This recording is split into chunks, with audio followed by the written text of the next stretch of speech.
Bonsoir. Ce soir, c'est Mamé qui raconte une histoire du chat botté.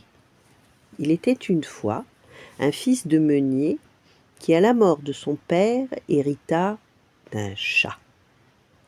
Comment cette bête poilue pourrait-elle m'aider à gagner ma vie, se dit-il. Et le félin à son maître dit: offre-moi un sac solide et des bottes bien cirées, et je prouverai que je peux t'aider. Le jeune homme donna au chat ce qu'il réclamait, et avec ses bottes cirées et son baluchon, le chat partit en mission. Il déposa au sol un sac contenant une carotte et alla se cacher. Un lapin bien en chair vint y grignoter le légume. Le chat captura la bête aux longues oreilles, puis se rendit au château pour y rencontrer le roi. « Sire, voici un lapin pour vous de la part du marquis de Carabas. » C'est le nom qu'il avait décidé de donner à son maître. Touché par cette attention, le roi clama avec ferveur: « Dis à ton maître que je le remercie du fond du cœur. » C'est ainsi que le chat continua durant quelques mois à offrir des offrandes au roi. Un jour, sachant que le roi planifiait une baignade à la rivière avec sa fille, le chat botté eut cette idée. Il demanda à son maître d'aller nager à un endroit bien précis. En apercevant le carrosse du roi, le chat se mit à crier: « Au secours! Au secours! Le marquis de Carabas se noie! Au secours !»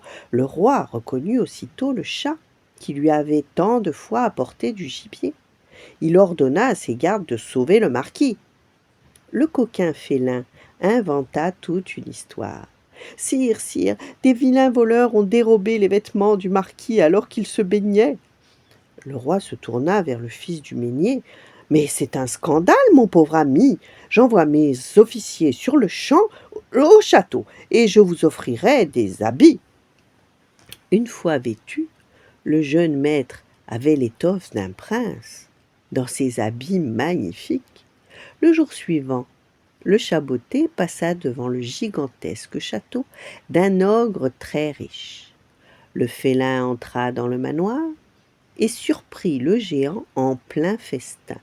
« On m'a assuré, dit le chat à l'ogre, que vous aviez le pouvoir de vous transformer en toutes sortes d'animaux, en lion, en éléphant, en chameau. » L'énorme homme, un brin vaniteux, lui répondit: « C'est bien vrai, et pour vous le prouver, me voici en lion. » Le chat fut impressionné, mais sitôt l'ogre redevenu lui-même, il lui demanda: « Oui, bien sûr, mais on m'a assuré, mais je ne crains que ça soit impossible, que vous pouviez vous transformer en toute petite chose, comme une souris par exemple, n'est-ce pas? C'est impossible. » L'ogre, vexé, se transforma aussitôt en une minuscule souris qui se mit à courir partout.